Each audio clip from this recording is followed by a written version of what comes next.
Hi hello vanakkam welcome back to the యాను all in one.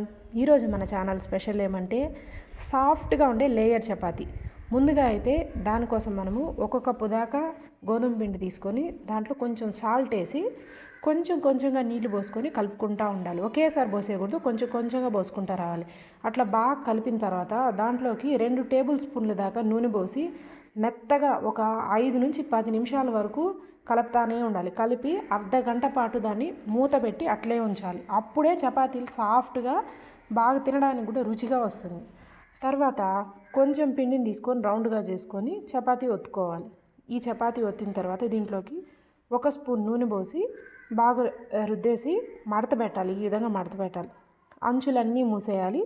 మళ్ళీ ఒకసారి అద్ది పిండి వేసుకొని బాగా సాఫ్ట్గా రుద్దుకొనేయాలి. ఇప్పుడు ఈ చపాతీని మనము పెనం మీద ఆ మీడియం ఫ్లేమ్ మీద మాత్రమే కాల్చుకోవాలి. హై ఫ్లేమ్ మీద కాల్చకూడదు. హై ఫ్లేమ్ మీద కాల్చినామంటే చపాతీ రంగు తిరిగిపోతుంది, కానీ లోపలంతా బాగా కాలదు. మీడియం ఫ్లేమ్ మీద కాల్చినామంటే బాగా కాలుతుంది, ఫ్లఫీగా పొంగుతుంది కూడా.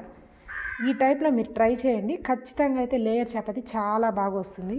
ఈ వీడియో కానీ మీకు నచ్చినట్లయితే లైక్ చేయండి, షేర్ చేయండి. నా ఛానల్ని అయితే తప్పకుండా సబ్స్క్రైబ్ చేసుకోండి.